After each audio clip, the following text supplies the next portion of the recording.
8 people were butchered in their beds, 6 of them children, and the killer ate a meal in the kitchen before disappearing into the night. The doors were locked from the inside. Every mirror was covered, and for over a century, no one has ever been caught. This is the house where evil never left. June 9th, 1912, Villisca, a town of barely 2,500 people where nothing bad ever happened. The Moore family was the picture of small-town success. Josiah Moore, 43 years old, had built his own farm implement company from nothing. His wife Sarah, 39, was beloved in the community, the kind of woman who organized church events and looked after her neighbors. They had 4 children: Herman, 11, Catherine, 10, Arthur, 7, and little Paul, just 5 years old. That Sunday evening, Catherine invited 2 friend sisters to stay overnight: 8-year-old Ina Stillinger and her older sister Lena, who was 11. Sarah Moore had spent weeks organizing the Children's Day program at the Presbyterian Church, and both families attended that night. The children sang hymns. The parents smiled with pride. By 9:30, the program ended. The 8 of them walked home together through the warm June night. They arrived at the white 2-story house on East 2nd Street sometime before 10. The children laughed and played. Sarah put out snacks. By 11, everyone was asleep. None of them would ever wake up again. Investigators would later discover something horrifying. Someone had been inside the house before the family came home. In the cramped, dusty attic, they found evidence that the killer had hidden there, possibly for hours waiting in the darkness above the children's heads. 2 spent cigarette butts. An imprint in the hay of the barn suggested he had watched through a knothole as the family walked up the path. Then he slipped inside through an unlocked back door window. He climbed the narrow stairs to the attic, and he waited. Picture this: you're sleeping peacefully in your bed, and somewhere above you, in the darkness, a stranger sits motionless, listening to you breathe, waiting for the house to go completely still, waiting for midnight. What kind of person has that patience? What were they thinking during those hours in the dark? Were they rehearsing what they were about to do? Were they excited? Sometime between midnight and 2 in the morning, the killer descended from the attic. He retrieved Josiah's own axe from the woodpile outside. Then he began. He started in the master bedroom. Josiah Moore received more blows than any other victim. His face was struck so many times that doctors later noted his eyes were completely destroyed. The violence was so extreme that when the killer swung the axe backward for another blow, it gouged into the ceiling above. That mark is still visible today. Sarah was next. She never woke up. Then he moved to the children's bedroom. Herman, Catherine, Arthur, and Paul were bludgeoned one by one as they slept in their shared room. The killer used the blunt end of the axe on the children, a crushing weapon rather than a cutting one. The ceiling in their room also bears gouge marks from the upswing of the weapon. But here's where it gets stranger. After killing the 4 more children, the killer returned to the master bedroom. He struck Josiah and Sarah again. Why? What compelled him to go back? Then he went downstairs to the guest bedroom where Ina and Lena Stillinger were sleeping. Investigators believe all the victims were asleep when they were murdered, all except one, Lena Stillinger. The 11-year-old girl had a defensive wound on her arm. She was found lying crosswise on the bed. The positioning of her body suggested she had woken up. She had tried to fight back. She was the only one who saw the face of her killer. What the killer did after the murders was perhaps more disturbing than the killings themselves. This wasn't a man who fled into the night. He stayed. He covered every mirror in the house with clothing. He placed cloths over the faces of all 8 victims. A kerosene lamp with its glass chimney removed sat at the foot of Josiah and Sarah's bed. The wick turned down to give off barely any light, just enough to see by, but not enough to be noticed from outside. Then he went to the kitchen. He took a 4-pound slab of uncooked bacon from the icebox, wrapped it in a towel, and left it on the floor of the guest bedroom near the Stillinger girls. A bowl of bloody water sat on the kitchen table where he had washed himself. And he cooked himself food. A plate was found, though the food was left untouched. He prepared a meal in a house filled with 8 murdered bodies, including 6 children he had just killed. All the curtains were drawn. Both doors were locked from the inside. Somewhere between 2 and 5 in the morning, the killer simply vanished. To this day, no one knows how he left or who he was. At 5 a.m., On Monday, June 10th, Mary Peckham stepped outside to hang her laundry. She was the Moore family's next-door neighbor, and she noticed something strange. The house was completely still. No children running around, no horses being fed, no sounds of breakfast. By 7 a.m., she was worried. The Moore children were expected at school. She knocked on the door. No answer. She tried to look through the windows, but every curtain was drawn. Both doors were locked. She called Josiah's brother, Ross. He arrived with a spare key and let himself in. At first, everything seemed normal. Then he opened the door to the downstairs guest bedroom. He saw two forms beneath a sheet. A small hand hung lifeless below the bed. The smell hid in copper and blood. Ross ran outside screaming. Within hours, the entire town of Villisca would know. Within minutes, the crime scene would be destroyed. The town marshal, Hank Horton, arrived and made a catastrophic mistake. He let the townspeople inside. Over 100 people stampeded through the house while the bodies were still in place. Some picked up the murder weapon. Some took pieces of Josiah Moore's skull as souvenirs. The National Guard didn't secure the scene until nearly 10:30 that morning. Whatever evidence might have identified the killer was trampled, contaminated, or stolen. The investigation was doomed before it even began. 2 days later, Villisca held the largest funeral in its history. Thousands of people gathered in the town square. National Guardsmen blocked the streets as 8 coffins were carried from the fire station, which had served as a temporary morgue. The Moore family was buried together under a single massive headstone, Josiah, Sarah, and their 4 children in a row. The Stillinger sisters were buried in a separate plot. To this day, visitors leave pennies, marbles, and small toys on the graves tokens for the children who never grew up. But even as the town mourned, the hunt for the killer was already spiraling into chaos. Rumors spread like fire. Accusations flew, and the real murderer watched it all unfold, anonymous and free. The first major suspect was a man named Frank F. Jones, Iowa State Senator, and one of the wealthiest men in Villisca.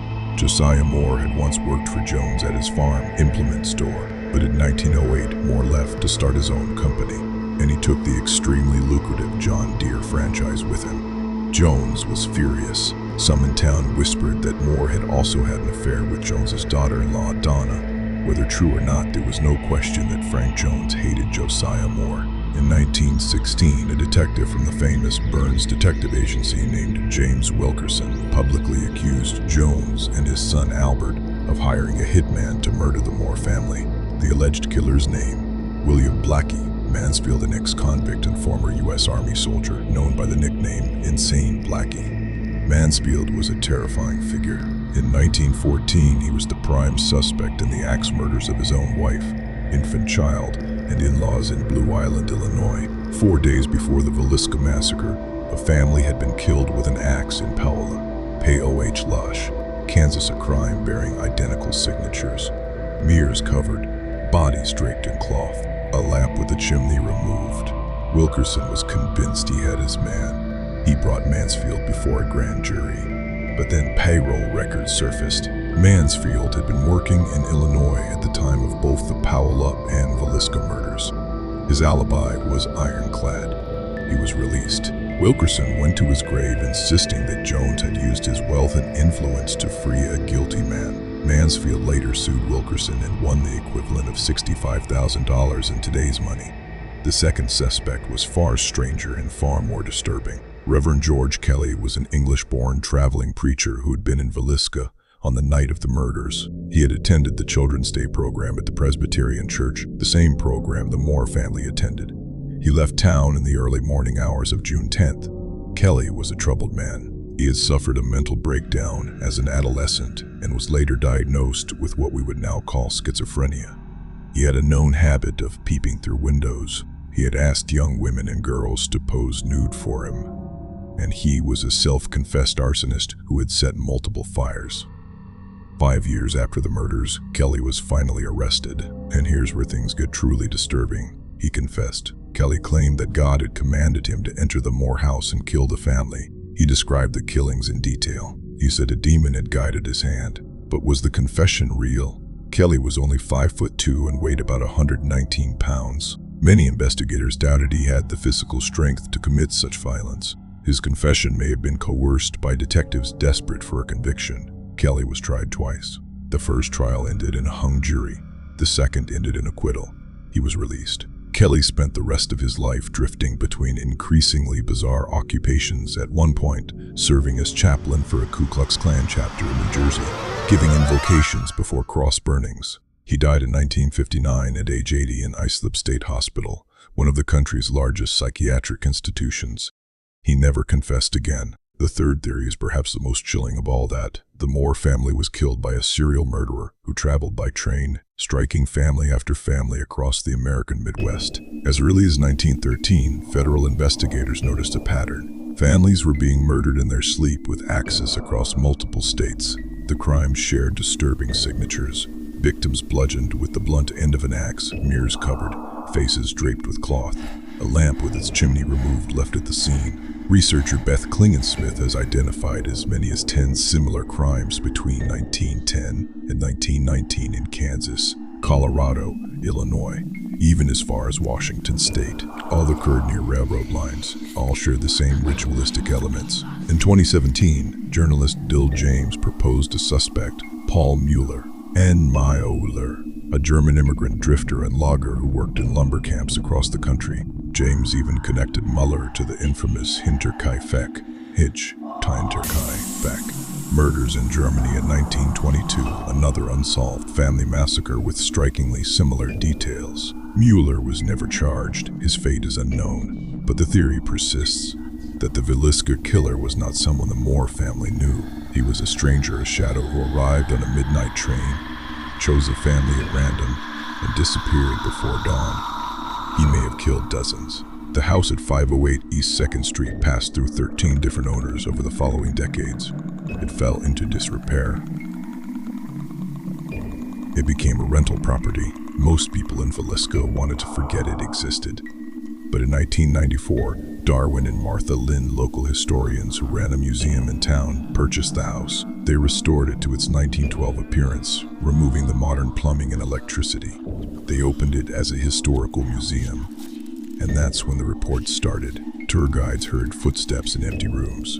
Visitors saw shadows moving in their peripheral vision. Objects were found in different positions than where they'd been left. Some people reported hearing children's voices, laughing, crying, whispering. The most disturbing reports came from the attic, that same cramped space where the killer waited. Visitors described an overwhelming feeling of being watched.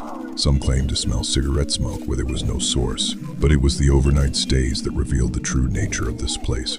The Lynns began allowing guests to stay in the house from dusk until dawn. Ghost hunters arrived with equipment. What they experienced made the Villisca Axe Murder House one of the most infamous haunted locations in America. Guests who stay overnight in the Villisca house describe experiences that defy explanation. In the downstairs bedroom where Lena and Ina Stillinger were murdered, visitors report physical sensations, being touched, scratched, and pushed. The closet in that room is consistently several degrees colder than the rest of the house, even in summer. The children's bedroom upstairs is said to be the most active. Closet doors swing open and slam shut on their own. Toys left on the floor are found rearranged. Some investigators have claimed to capture children's voices on audio recordings, voices that weren't audible during the recording itself. The attic remains the most dreaded location. The feeling of a malevolent presence is so strong that some visitors refuse to enter. If the spirits of the Moore family linger here, something else does too, something darker. Many believe the energy of the killer himself remains still hiding, still watching. In 2014, a ghost hunter staying overnight stabbed himself in the chest with a hunting knife. He survived, but could never fully explain why he did it. Some believe he was compelled by something in the house. The caretaker who found him said the man's elderly parents were screaming when he arrived. To this day, the house remains open for overnight visitors, for those brave enough to stay. Over a century has passed since 8 people were murdered in their beds in Villisca, Iowa. We still don't know who killed them. Frank Jones died wealthy and respected, never charged. Reverend Kelly died in a psychiatric institution, his confession retracted. The serial killer theory remains just that, a theory. The Moore family rests together under their massive headstone. The Stillinger sisters lie nearby, Visitors still leave coins and toys on their graves. In the house on East 2nd Street still stands a monument to the night that terror came to a small town and never left. What happened in that house? Who was the man in the attic? Why did he cover the mirrors? Why did he stay to eat? And why did little Lena Stillinger have to wake up and see the face of her killer before she died? The answers are lost to time, but the questions and the house remain.